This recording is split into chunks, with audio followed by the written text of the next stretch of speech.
morning. Welcome to Cotopus. तो now we will study कि bar magnet equivalent to solenoid कैसे होता है। एक बार मैग्नेट को आप सोलेनोइड की तरह कैसे ट्रीट करा सकते हो। ठीक है बच्चे, तो सीधी सी बात है, आपको पता है कि बार मैग्नेट के दो पोल होते हैं, एक नॉर्थ पोल होता है और एक साउथ पोल होता है। तो अगर हम सोलेनोइड को भी इसी वे में ट्रीट करा दे तो इसका मतलब सिमिलरिटी आ गई उसके अंदर। और ये चीज आपने देखी थी कि अगर आप एक सोलेनोइड को इस तरह कंसीडर कर रहे हो, ठीक है, तो उसमें आपने ये देखा था कि एक पोल इसके अंदर नॉर्थ का काम कर रहा था और एक किसका काम कर रहा था, साउथ का काम कर रहा था, है ना। जैसे एक करंट फ्लो हो रहा था तो एक टर्मिनल नॉर्थ की तरह एक टर्मिनल साउथ की तरह इस टाइप से एक्ट कर रहा था वो। तो ये चीज आपने सोलेनोइड के अंदर भी देखी थी और बार मैग्नेट के अंदर भी होता है। तो इसका मतलब इनकी इस सिमिलरिटी, एक सिमिलरिटी तो है, मींस कि बार मैग्नेट सोलेनोइड की तरह ही काम कर रहा होता है। बार मैग्नेट भी क्या कर रहा होता है, मैग्नेटिक फील्ड लाइंस जनरेट कर रहा होता है, दो पोल बने होते हैं, सेम पैटर्न में जो सोलेनोइड होता है उसके अंदर भी क्या होता है, वही चीजें होती हैं। तो जो यहाँ पे सोलेनोइड का केस है, उस केस में भी हम क्या कह सकते हैं कि जो नॉर्थ और साउथ इसके अंदर भी बने होते हैं, मैग्नेट के अंदर भी बने होते हैं और उसके अंदर भी बन जाते हैं, एक टर्मिनल नॉर्थ की तरह एक टर्मिनल साउथ की तरह, तो act as solenoid, means bar magnet भी सोलेनोइड की तरह ही काम कर रहा होता है। दूसरी चीज, जो मैग्नेटिक फील्ड लाइन है बार मैग्नेट की वजह से भी सेम है और सोलेनोइड की वजह से भी सेम मिलती हैं। तो जैसे आपने देखा था कि बार मैग्नेट की वजह से ये हमारे पास नॉर्थ है, ये हमारे पास साउथ है, इस टाइप से, तो इस टाइप से हमारे पास मैग्नेटिक फील्ड लाइंस बन रही थी। क्लियर बच्चे बात। तो ये आपने मैग्नेटिक फील्ड लाइंस देखी थी किस केस के अंदर, बार मैग्नेट के अंदर भी इनसाइड क्या हो गई थी, साउथ टू नॉर्थ इस टाइप से हो गई थी। तो ऐसे ही सोलेनोइड के अंदर भी देखा था हमने कि ऐसे ऐसे जाके फिर ऐसे अंदर क्या हो रही थी, स्ट्रेट हो रही थी इस टाइप से। तो जो प्रॉपर्टीज है, मींस मैग्नेटिक फील्ड लाइंस हैं जो बार मैग्नेट की और जो सोलेनोइड की, वो दोनों भी क्या है, सेम टाइप में है। तो इसलिए हम कह सकते हैं कि जो बार मैग्नेट है वो किसकी तरह काम कर रहा है, सोलेनोइड की तरह काम कर रहा होता है। तीसरी चीज बेटा, अगर आप इसकी मैग्नेटिक फील्ड इंटेंसिटी कैलकुलेट करो एक्सियल पॉइंट के ऊपर, ठीक है, तो मींस मैग्नेटिक फील्ड इंटेंसिटी अगर आप चेक करोगे तो मैग्नेटिक फील्ड इंटेंसिटी कितनी आई थी एक बार मैग्नेट की वजह से पोल एक्सियल लाइन के ऊपर जो आपने देखा था, तो वो कितनी थी, B is equal to mu naught by 4 pi 2m divide by में r क्यूब था, है ना। ये क्या थी, magnetic field intensity at the axial point, है ना, at a distance r, means यहां से r डिस्टेंस के ऊपर इस टाइप से। ये क्या था, यहाँ पे ओरिजिन माना था हमने, ये लेंथ l थी, ये लेंथ भी कितनी थी, l थी, यहां से डिस्टेंस कितनी थी, ये r थी, ये पॉइंट क्या था, p था। क्लियर है बात। तो इस टाइप से हमने मैग्नेटिक फील्ड इंटेंसिटी कैलकुलेट की थी, कितनी आई थी। अब अगर आप सोलेनोइड की वजह से भी मैग्नेटिक फील्ड इंटेंसिटी कैलकुलेट करोगे तो कितनी आएगी, अगर इतनी ही आ जाए तो हम क्या कह सकते हैं कि बार मैग्नेट किसकी तरह काम कर रहा है, सोलेनोइड की तरह काम कर रहा है। ठीक है, अगर 2 नंबर में पूछा जाए सब्जेक्टिव के हिसाब से, बोर्ड की एग्जाम में क्वेश्चन आता है तो एनएफ है इतना, 2 नंबर के हिसाब से आप तीनों प्रॉपर्टीज को एक्सप्लेन कर सकते हो। अगर ज्यादा आता है मार्क्स का तो हम क्या करना पड़ेगा, इसका एक्सप्रेशन भी करना पड़ेगा। ठीक है, तो अब हम प्रूव करके दिखाएंगे बेटा कि जो मैग्नेटिक फील्ड इंटेंसिटी है इसकी वजह से और इसकी वजह से कैसे सेम हुई है। ठीक है, तो यहां हमने एक सेंट्रल लाइन पास की इस टाइप से O, इससे ये डिस्टेंस हमने L कंसीडर की और इससे भी ये हमने कितनी कंसीडर की, L डिस्टेंस हमने कंसीडर की। अच्छा, अब यहां पे इस ओरिजिन से हमने R डिस्टेंस के ऊपर, इस R डिस्टेंस के ऊपर क्या किया, एक पॉइंट P कंसीडर कर लिया, मींस अलोंग द एक्सिस के अलोंग है ये।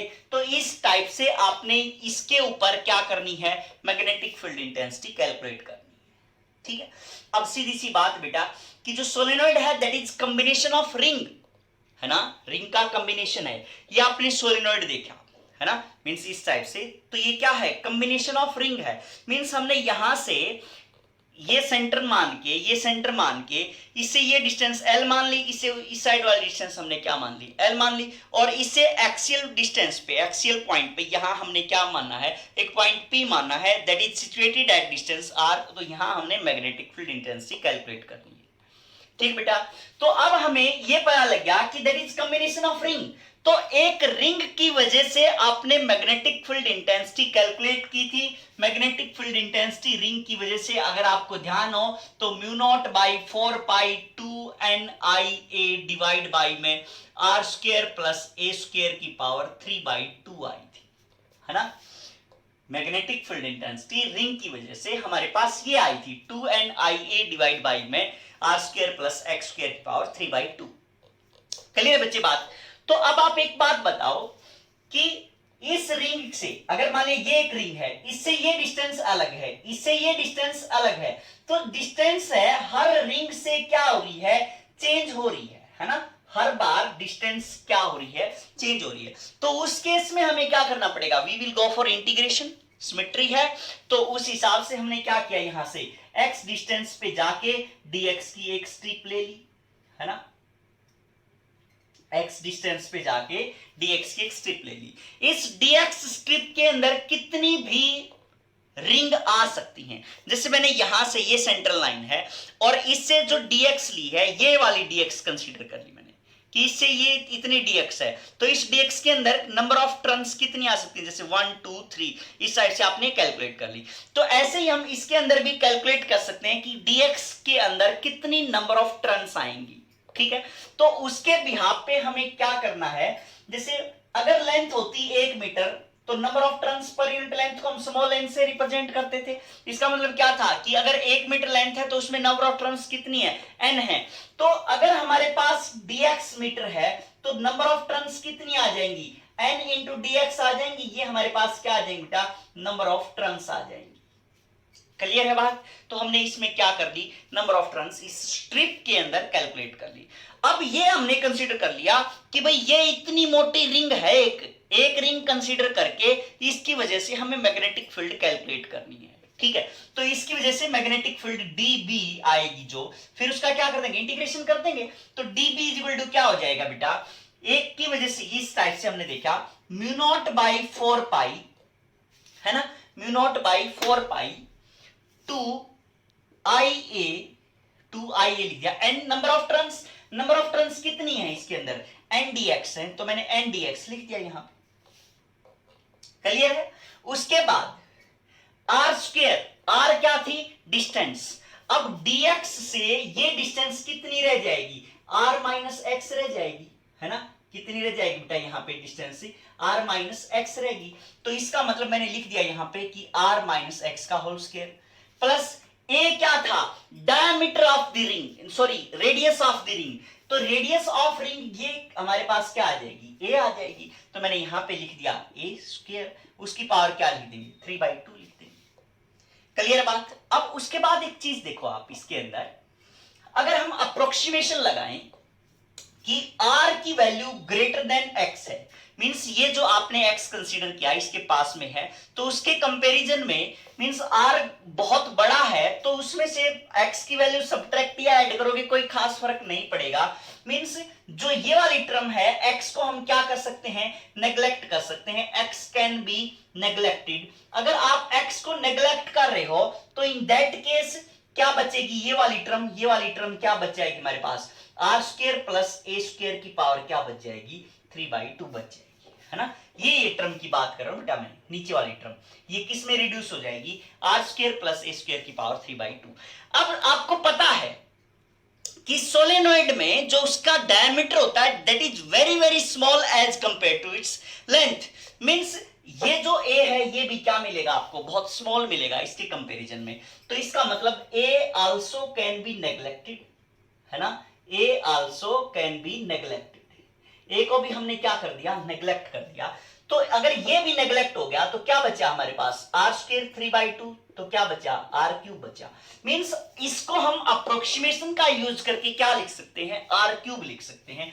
तो जो dB आया हमारे पास that is equal to mu naught by 4 pi 2IAN, ठीक है, इंटू dx डिवाइड बाई में क्या लिख दिया बेटा मैंने, आर क्यूब लिख दिया। डिवाइड बाई क्या लिख दिया मैंने, आर क्यूब लिख दिया। अब एक चीज देखो इसके अंदर जो आपको दिखाई दे रही होगी कि ये भी क्या है, कांस्टेंट है, ये भी क्या है, कांस्टेंट है, ये भी क्या है, कांस्टेंट है। तो क्या वेरिएबल है, सिर्फ x वेरिएबल है, है ना। तो मींस जब हम इंटीग्रेशन करेंगे तो इस टाइप से ये टर्म तो क्या आ जाएंगी, सारी की सारी कांस्टेंट आ जाएंगी, तो इंटीग्रेशन किसका हो जाएगा, बस इसका हो जाएगा, है ना। तो अब इंटीग्रेशन की लिमिट कहां से कहां तक, अगर आप इसको 0 से l तक क्या मान रहे हो, पॉजिटिव मान रहे हो, तो ये वाली टर्म क्या हो जाएगी, माइनस एल हो जाएगी। तो इसका मतलब जो लेंथ चेंज होगी माइनस एल से लेके एल तक हो जाएगी, ठीक है। तो इसका इंटीग्रेशन b हो जाएगा, that is equal to mu naught by 4 pi two N I A, या आई ए लिख देता हूं मैं, एन एज इट इज लिख देता हूं, डिवाइड बाई में आर क्यूब इंटू dx का इंटीग्रेशन क्या आ जाएगा, x आ जाएगा, है ना, x आ गया, और माइनस एल से लेके एल तक। Upper limit minus lower limit करोगे तो एल माइनस माइनस एल आ जाएगा, मींस क्या आ जाएगा आपके पास, ये 2l आ जाएगा, मींस इसका आप सोल्व करोगे तो नेट जो इफेक्ट देखने को मिलेगा वो क्या होगा, mu naught by 4 pi two I a by r cube n into 2l। n into 2l हमारे पास क्या आएगा, total number of turns, means 1 metre में लेंथ, 1 मीटर में नंबर ऑफ टर्न्स कितनी है, n, तो लेंथ कितनी है, ये 12 है ना, तो 12 में कितनी हो जाएगी, n इंटू 12, ये एक्चुअल में क्या है, टोटल नंबर ऑफ टर्न्स है। कैपिटल N से हमने इसको डिनोट कर दिया, मींस क्या आया ये हमारे पास, mu naught by 4 pi two I A N divide by में आर क्यूब। अब आपको पता है एन आई ए किसके इक्वल होता है, मैग्नेटिक मोमेंट के इक्वल होता है, मींस जो बी आएगी that is equal to mu naught by 4 pi two m divide by में आर क्यूब आ जाएगा, है ना। सोलेनॉइड की वजह से भी वही आया है और बार मैग्नेट की वजह से भी वही आया है, that's why we can say that bar magnet is equivalent to the solenoid. Solenoid की तरह ये क्या कर रहा होता है बेटा, एक्ट कर रहा होता है, ठीक है बात। तो उसके बाद हम पढ़ रहे हैं बेटा, जैसे आपने गॉस लॉ पढ़ा था इलेक्ट्रोस्टैटिक के अंदर, सेम पैटर्न में हम यहाँ पे भी पढ़ेंगे कि गॉस लाइन मैग्नेटिज्म, ठीक है। उससे पहले एक छोटी सी टर्म है आपको पता होगी, जैसे उसके अंदर आपने इलेक्ट्रिक फ्लक्स पढ़ा था, तो यहाँ पे क्या पढ़ेंगे हम, मैग्नेटिक फ्लक्स पढ़ेंगे।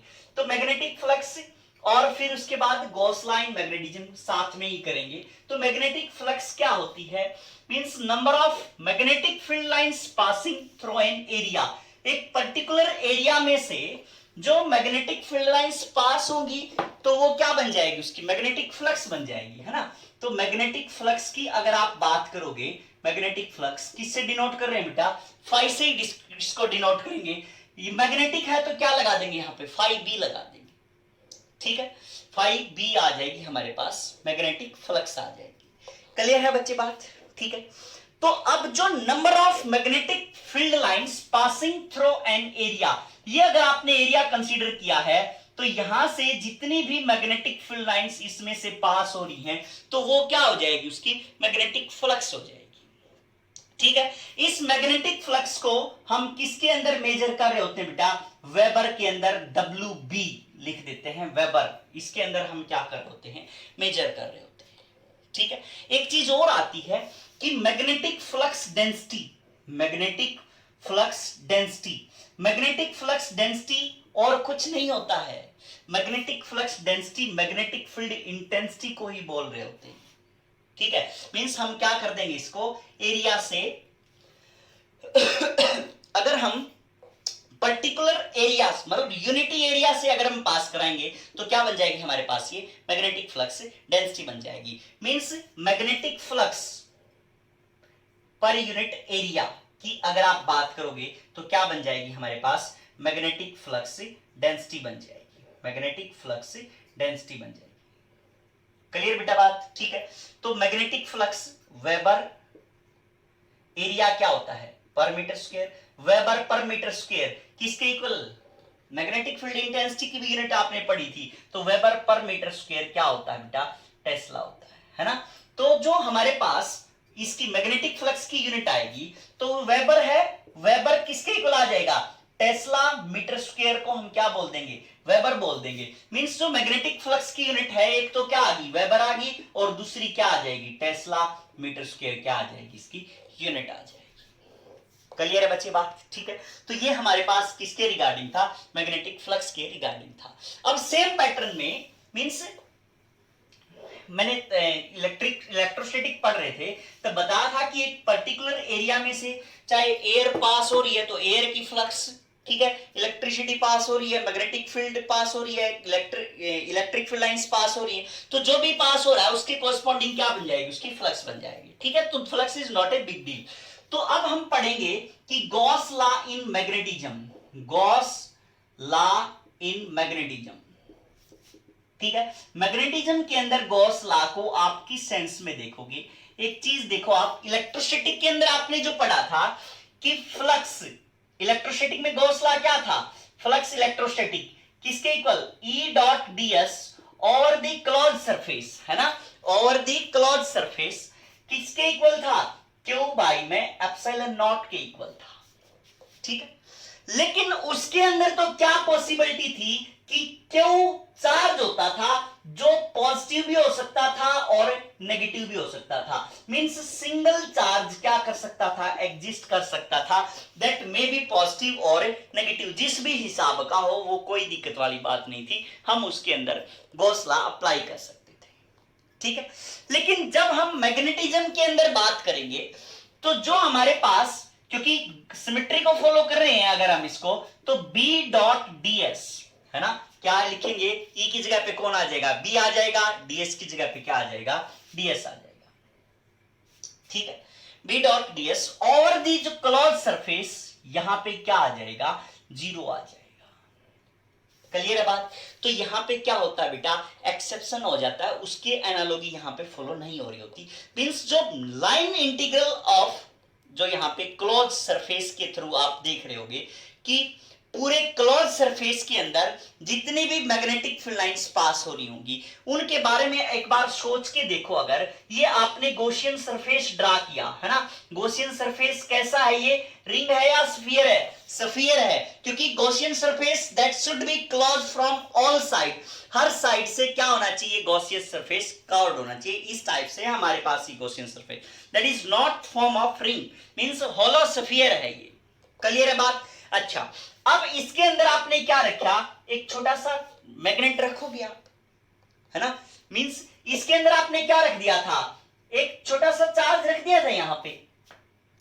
अब ये प्लस का चार्ज था, तो आप क्या यहां पे प्लस का नॉर्थ रख सकते हो? Not possible. प्लस का मींस यहां पे ओनली नॉर्थ अगर मानो, सॉरी प्लस का नहीं, ओनली नॉर्थ अगर मान लो यहां पे, क्योंकि प्लस यहां पे लिख दिया प्लस, क्यों? किसका एनालॉग? यहां पे नॉर्थ का। मींस अगर आप अकेला नॉर्थ पोल यहां पे रखना चाहो तो दैट इज नॉट पॉसिबल, है ना। क्यों? Because single pole never exist, है ना। तो इसके B डॉट ds होने के क्या कारण रहे बेटा? Because single pole never exist, single pole never exist. ठीक है, सिंगल पोल एग्जिस्ट नहीं कर रहा तो इस क्लोज सरफेस के अंदर कौन आएगा साथ में? नॉर्थ आया है तो सीधी सी बात है कौन आएगा? साउथ भी साथ में आएगा ही आएगा।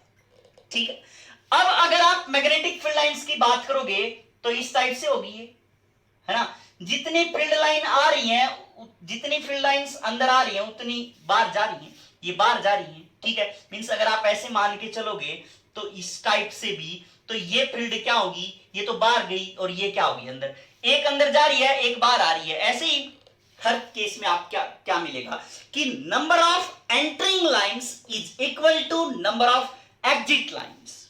ठीक है, तो क्लोज सरफेस के अंदर अगर आप किसी बार मैग्नेट को रख रहे हो, किसी भी मैग्नेटिक, क्योंकि सिंगल पोल तो एग्जिस्ट करेगा नहीं, तो single pole never exist, that's why number of entering lines, number of entering lines is equal to number of exit lines।